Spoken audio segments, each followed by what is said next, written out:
to Higbee. And he takes it down to the 10-yard line. So not quite a first and goal. It's first and 10 from the 10. A shotgun handoff to Henry. And he will maneuver his way down to about the 7. 3 yards on the pickup there, and it'll be second down. Well, he hasn't made much of an impact in the running game thus far, and after that last run, not much is going to change in that area. He hasn't been able to get anything going, and really the offensive line not helping him much. On 2nd and 7, Stafford. And this throw incomplete. And the defender all over him that time, and it's going to lead to 3rd down. Down near the goal line, things really get physical. You're always anticipating a running play, but when they do throw it, things happen quickly. A little bit of a bang-bang play there that falls incomplete. A first throw for the backup Jackson, escaping the pressure right. Well, this is going to depend on the spot, but it's not a very generous one. He looks to be about a yard or so short. Decent gain on the scramble to 6, but now it's 4th. Second quarter, 2 minutes remain. 3-0 our score.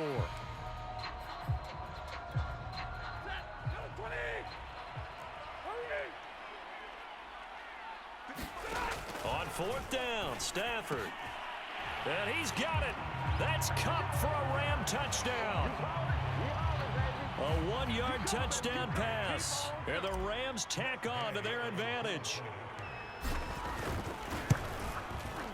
Extra point by Gay is up and good. And the lead grows to 10-0.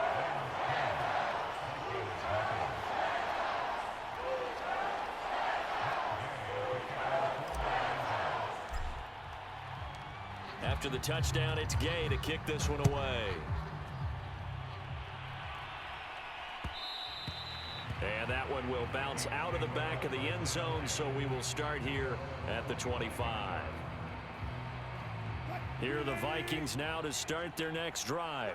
And on the first drive, 3 and out. And I know that these are professional athletes, but I would imagine sometimes you get the nerves at the beginning of a game still, don't you? Those don't ever go away. And typically what I've heard from guys and what I remember from playing, if you don't have nerves at the start of a game, it's not going to be a great day for you. You're not really ready to play. So finding a way to harness those nerves and not let them affect you in a negative way, that's what all the guys are looking for. Now a deep ball there on 2nd down, but it'll wind up incomplete. Love the idea, love the concept, but you got to leave a little room on the sideline so he can fade into it when he makes the catch. That was thrown too close to it for the receiver to make a play. The threat of a second straight punt to start the game is looming as they come up 3rd and 10. They go play action with Wilson. He'll find his tight end. That's Waller. And he's going to be brought down short of the first at about the 31-yard line. And they're going to at least line up to go for it here on 4th down. They'll try and throw for it with Wilson. Flushed out right. And smartly going into the slide there, Wilson has enough for the first. A 1st and 10 here, and you know, if they could just get 3 out of this, something about whittling it to a 1-score game at half that might provide a psychological. And the ball is knocked out, and now the Rams have got it, going the other way. And the return comes to a halt right at the 44-yard line. Obviously, you got to hold on to the football, but I've got to give credit to the defense there. Good job of knocking it free. Yeah, because a lot of the time we just blame the offensive players for not taking care of it. How about the effort of the defensive players knowing that guys are going to, and if they're good, anticipate the contact coming and try and cover up the football. And they still find ways to knock it free. Dance into it, and he will not make it back to the line of scrimmage as he's going to be taken down. The Vikings going to signal for the first of their timeouts as the clock will stop with 37 seconds to play in this first half. After the sack, here's 2nd and 11.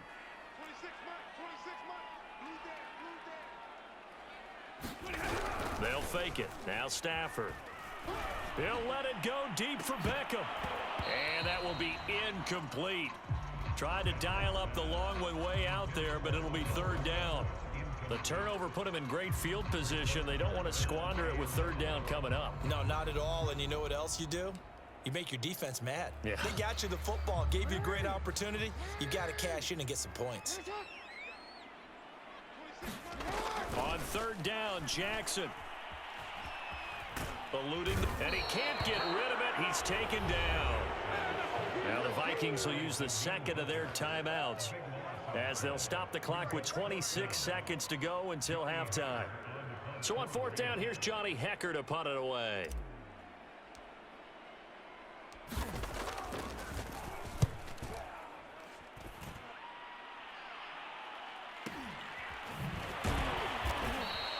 It's a 46-yard punt, 2 on the return. And control of the football switching hands with very little time remaining until the half.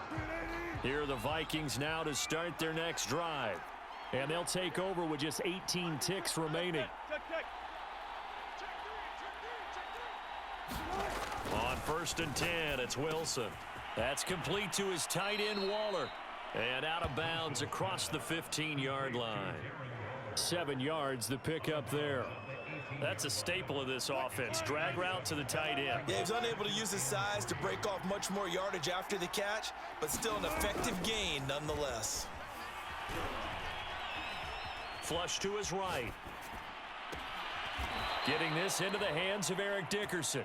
And he'll be out of bounds, but able to get it up past the 45. And good quarterbacks know that when things start to break down and they're forced to flee the pocket, they can often count on their running backs to try and bail them out. That happened on that play. Nice gain. Well, throw on first down with Wilson. Escaping the pressure right. On the run, he'll let this go deep right side. And he's in for the touchdown on the final play of the first half. The prayer is answered. How did they get that done? The way this one was going, you just got the sense they needed something before half. They've at least got something on the board now. Still trailing, but a good sign. That takes me back to our preseason tour of NFL camps. You remember we talked with that one coach who said his emphasis this year was scoring in the last 2 minutes of a half, heading into the locker room. This hits it right there. Take that momentum, take that good feeling, and take it to the locker room, regroup, and start over. They got it here. They did indeed, and a lot of football, full half to be played. The Vikings set to receive the second half kickoff, and they trail it here as we resume play. And no return on this one as the fair catch is signaled for and taken.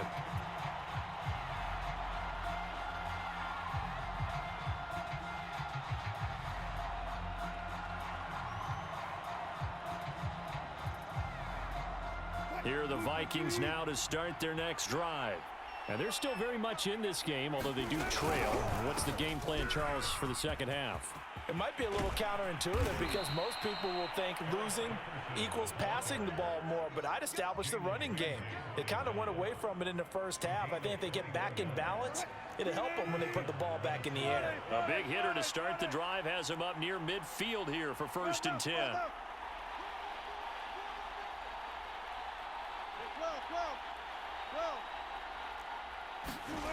Now it's Wilson. Flushed out right. On the run, he'll let this go deep right side. And that went a little too high as it's knocked away and incomplete. Well, defensively, they haven't let him just sit in the pocket and get comfortable, and that's opposite a lot of game plans in today's NFL. Ordinarily, you're trying to keep the quarterback hemmed in. In this case, they brought the heat, and if he flushes out, they're fine with that, and they force another incompletion. And he's going to take this one across midfield and into Ram territory. 5 yards. Now it's 3rd and 5. I have to think a major focus of the halftime meetings had to be figuring out how to create space for the running game to get operating. Well, what you pointed out to me at half seems accurate. That line has struggled to sustain blocks. Yeah, I would agree with that totally. They've got to focus on staying on their double teams at the first level, make sure that block's secured before they slide off and try and chip someone at the second level. And he'll go down inside the 45 before going out of bounds.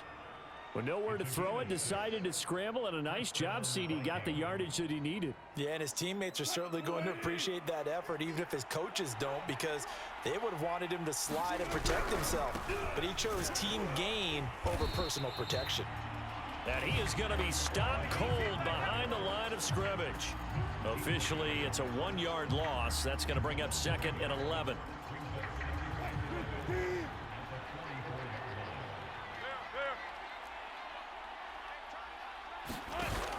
throw it with Wilson. Forced out to his left. They're looking for Jefferson, but this is intercepted. Picked off by David Long. And the Rams will have the football as this is taken up past the 30. The first half did not go their way, and that's not going to help matters at all. An interception here on the opening drive of the third quarter. Obviously not what they were striving to accomplish. But you know who's really upset on their team? The defense. Already trailing. They're going to be counted on to try and hold that score at least where it is. Oh, this one incomplete. The pressure got to him as he released it. And it's second down. We've seen these defenses make enough opportunistic plays to keep this one low scoring. Flying around, making plays on the ball. And we see yet another errant throw as a result. Back to the air. Stafford on second down. That's caught left side. It's Higbee, the tight end. And he'll go out near midfield at the 49. And this was a nice example of an offensive coordinator scheming his guy open. Just a little underneath route, just trying to free up some space. And it worked awfully well. Got him not just space, but plenty of room to run after the catch to pick up really nice yardage. And he is across midfield from 149 to the other 49. A gain of just 2. In the first half, he was held in check on the ground, but despite that lack of production, they still have the lead. Yeah, and they've got to feel fortunate about that. If they could actually get production from their lead horse, that would help open up this offense and widen this margin, too. Second down, they go again with Henry. And despite the good footwork, he'll be hit and dropped shy of the 45. It's a 4-yard pickup there, and it leaves him with 3rd and 5. Now, they struggled to get him rolling on the ground in the first half, and that's sort of continuing here in the third quarter. Yeah, but I don't think it's time to abandon the running game. I would say keep feeding the horse, and I believe he'll eventually reward them, especially as we get deeper in the game. Play action. Stafford. Man open, it's Kupp. He's got it. And they will touch him down, but not before he gets the first. And Brandon, from our time in college football, where receivers weren't running the traditional NFL route tree, one thing they did learn, find open areas, find soft spots, and set up and catch the ball. And I think we just saw that there. Yeah, we saw that indeed, picking up the first. And he is met at the line of scrimmage, and he goes down right there. No gain on the play. It'll be second down. So the scoring dried up here in the third. Nothing that quarter for either side. You are watching Madden Ultimate Team on EA Sports.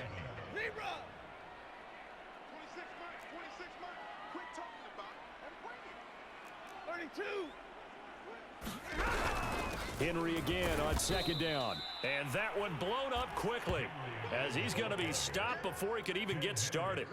He lost 4 there, and it's 3rd down. Stafford. And that will be incomplete. Coverage was awfully tight there on 3rd down. They actually closed off all the passing lanes, forcing the incompletion and bringing up 4th down.